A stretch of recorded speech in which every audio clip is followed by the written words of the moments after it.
Hey Twister Cushion back with another video. Today I'm going to talk about Iraq and the oil's reserves set record. Okay, and before I get into that, make sure you guys are going to my Google document and checking out the finding lost money for you, yourself, or your business. All right, and if some of you guys are looking for money for different things, some of you have parents that have passed away, that has forgotten income or bank accounts, stocks. There's so many different things and some things that I have found for other people. So you guys definitely need to check that out and run your name and your stuff through every single link. And in whatever state you live in, make sure you go to the Treasury website itself. All right, and then my last video, Zion Oil and Gas Stock and the prophetic statements concerning that whole region and the company. And thank you guys for the people who have signed up with RobinHood. So far, I've had just in the last couple days, I've had 2 people sign up.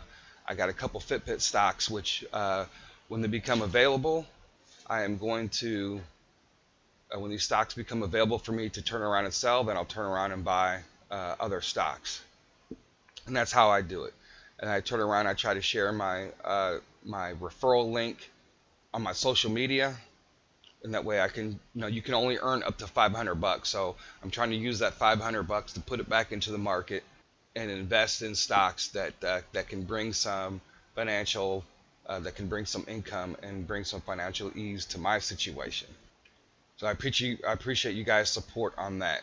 And I also appreciate any kind of donation through PayPal. You guys can do that. The link is below in the description. And I really appreciate everyone who has sent money, and you guys don't realize how much that means to me, so I really appreciate that.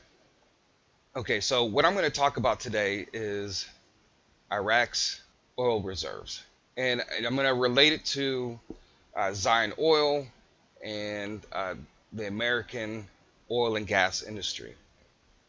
Okay, so this article dated May 26, Iraq oil revenues set record high in April. That is awesome for Iraq. That's awesome for the people of Iraq, as long as the government does with the money what they're supposed to be doing.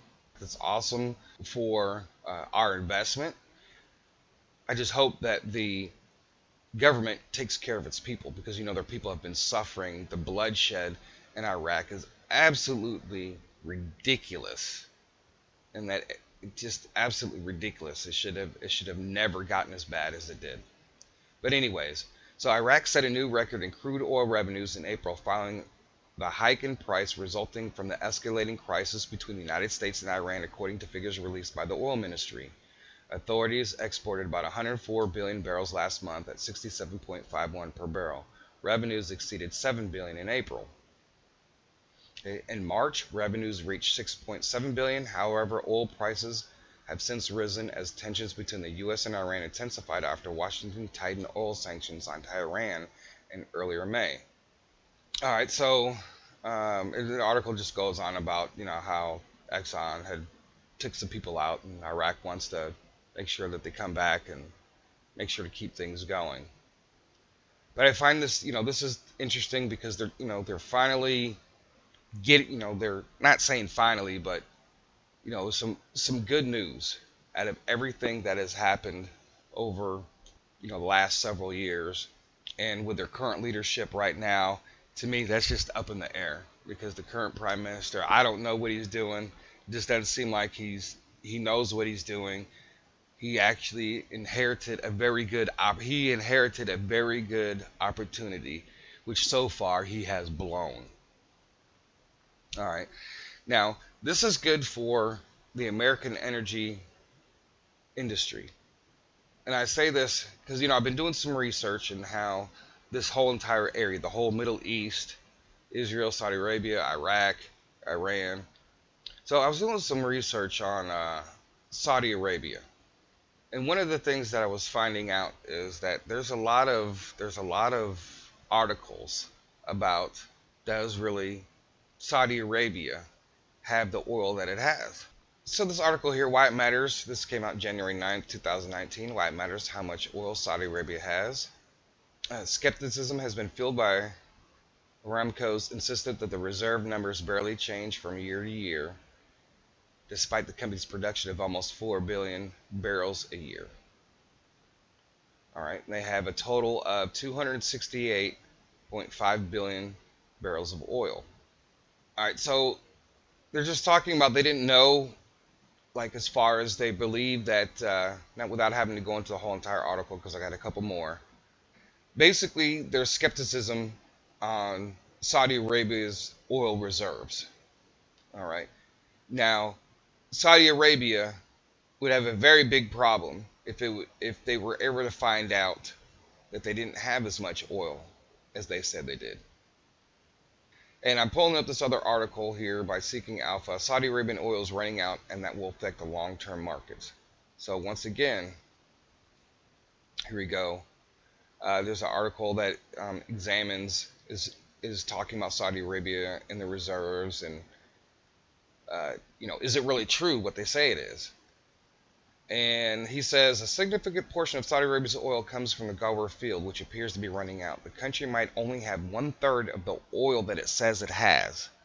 So we went back and it said, 265 billion barrels of oil. And so a third of that would be less than, would be less than 100 billion barrels of oil, which would definitely affect the Saudi Arabia economy if that were true. Which is pretty interesting, I thought, because this is going to affect in the future. You're going to see, Saudi Arabia doing some things, like as far as importing gas. I'm getting ready to show that to you now. But there remains skepticism about the true size of Saudi Arabia's oil reserves. The country increased oil reserves by 100 billion barrels from 170 billion barrels in 1987 to almost 270 barrels by 1989. Since then, the country's reserves have just remained unchanged, despite the fact that Saudi Arabia has produced almost 100 billion barrels of a reserve since then. Okay, so something is definitely going on with Saudi Arabia. There is something going on with their gas and their oil. So I think this is something that's going to come out in the future, as far as them, which could devastate their economy. But with Iraq doing what it's doing, and with the United States doing what it's doing, and we're friendlier with Saudi Arabia, and of course Saudi Arabia and Iran are enemies. So it's just one of those things that I think that they're going to continue to hide it, and I wouldn't be surprised that if they actually start importing oil. But we'll see. So the other thing I wanted to say was, and we're going to talk about the natural gas. Okay, Saudi Arabia says large gas reserves found in the Red Sea. Okay, and they just estimate, says here that it looks like it doesn't really say right here how much gas they found. But it just says here that in January this year, Saudi's Aramco's chief, Nasser, told Reuters in an interview that the oil firm is looking to spend billions of US dollars on natural gas acquisitions in the United States as part of Aramco's strategy to bolster its gas business and become a global natural gas player. Aramco will slowly develop Saudi Arabia's conventional and unconventional gas reserves, and the options for exports include exports via pipelines and the LNG, according to Aramco's top manager. Saudi Aramco's gas development program is expected to attract as much as 150 billion USD investment over the next decade. Nasser said natural gas production is expected to jump to 23 billion standard cubic feet a day from the current 14 cubic feet a day. All right, so they're doing some things. They found some more gas. So here's another article. Saudi Arabia negotiating to buy U.S. natural gas from Sempra Energy. Saudi Arabia is planning to buy large volumes of American natural gas for the first time, signaling a new strategy for a state-owned company, Aramco, and the growing importance of the United States as an energy exporter. Aramco has reached a preliminary agreement with Sempra Energy to buy 5 million metric tons of liquefied natural gas a year for 20 years. Saudi energy giant has previously indicated that it wants to make large investments in the United States, where shale drilling boom has produced a glut of cheap natural gas over the last decade. The United States has become one of the major exporters of natural gas in recent years, along with Qatar, Australia, and Russia. Gas is increasingly replacing coal as a fuel for power plants around the world. All right, so not only are they finding their own gas, but now it looks like they're investing in the United States and buying natural gas from the United States. So I find this interesting because I'm going here to this last article. It says Saudi Arabia's gas tank is running low. Anyone inclined to buy a 30-year, and this is April 1st. Now remember, I just showed you an article from March about them finding gas and they're doing all these things with gas. So this is kind of weird. This comes from Bloomberg. Anyone to incline a 30-year Aramco bond on the basis of its stunningly cheap production costs should pay attention to its lighter products. It says that 261.5 billion barrels of crude oil in its underground reserves will be enough to sustain the current production rates until 2088, nearly 4 decades after the point when the world needs to cut its carbon emissions to zero to avoid devastating climate change. In one area, though, Aramco appears to be running oddly short: gas. Saudi Arabia has one third of the Middle East oil reserves, but just 10% of its gas. That's a problem because it's already in the world's seventh largest consumer of hydrocarbon, and it isn't on best terms with major external sources of supply, such as Iran and Qatar. All right, so we go here. Here's a map. All right, Saudi Arabia, and then there's their gas reserves. Look at Iran, man. That's a lot. Iraq needs to get their stuff together when it comes to the gas. But now I find that interesting. It says here this problem is only going to get worse. Ryder is switching away from oil-powered electricity generation to maximize short-term crude exports, and is using more gas as an industrial feedstock to aid its pivot away from dependence on a single commodity. As a result, domestic gas demand is rising 3.7% a year, one of the fastest rates among consumers. All right, so you see where they're bringing in gas, they're investing and bringing in natural gas from the United States. And so when Zion Oil, when they begin to find their oil and find their gas, they're going to be a part of all this. It just seems kind of weird. It just seems like Saudi Arabia doesn't really have the oil. I mean, there are tons of articles. You can keep reading article after article, and then here we go. They found a whole bunch of gas, because they don't really have that much gas, and they're also importing gas. So they have this 20-year plan. So that if it were ever to come out that Saudi Arabia didn't have the gas or didn't have the oil that it said it did, it would probably wreck their economy. So they're trying to do some changes and trying to switch around because, how can you continue to have the same amount of reserves virtually unchanged, but yet you're pumping and you're pumping and you're pumping and you're pumping. So something is not right there. And so this could be a big play in the future in how Saudi Arabia treats its neighbors, military-wise. Everything that's going on with Iran. That's one reason why Saudi Arabia wants Iran decimated.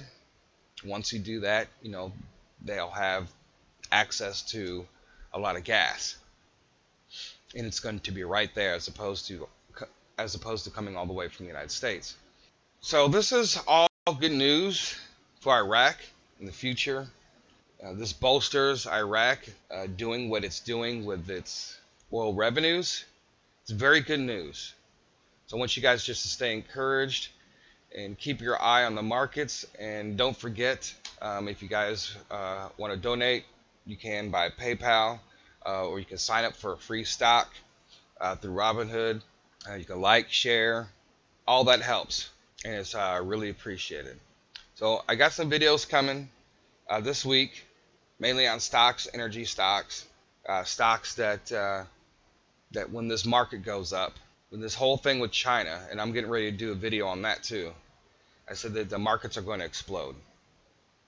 And it may be only for, a short period of time as far as the effect that the China-US deal will have. And for some of us, it's going to allow us to get out of debt or be able to have some extra money to get through until some of your bigger investments come through. All right, this is Twisted Question. Thanks for listening. You guys have a great day.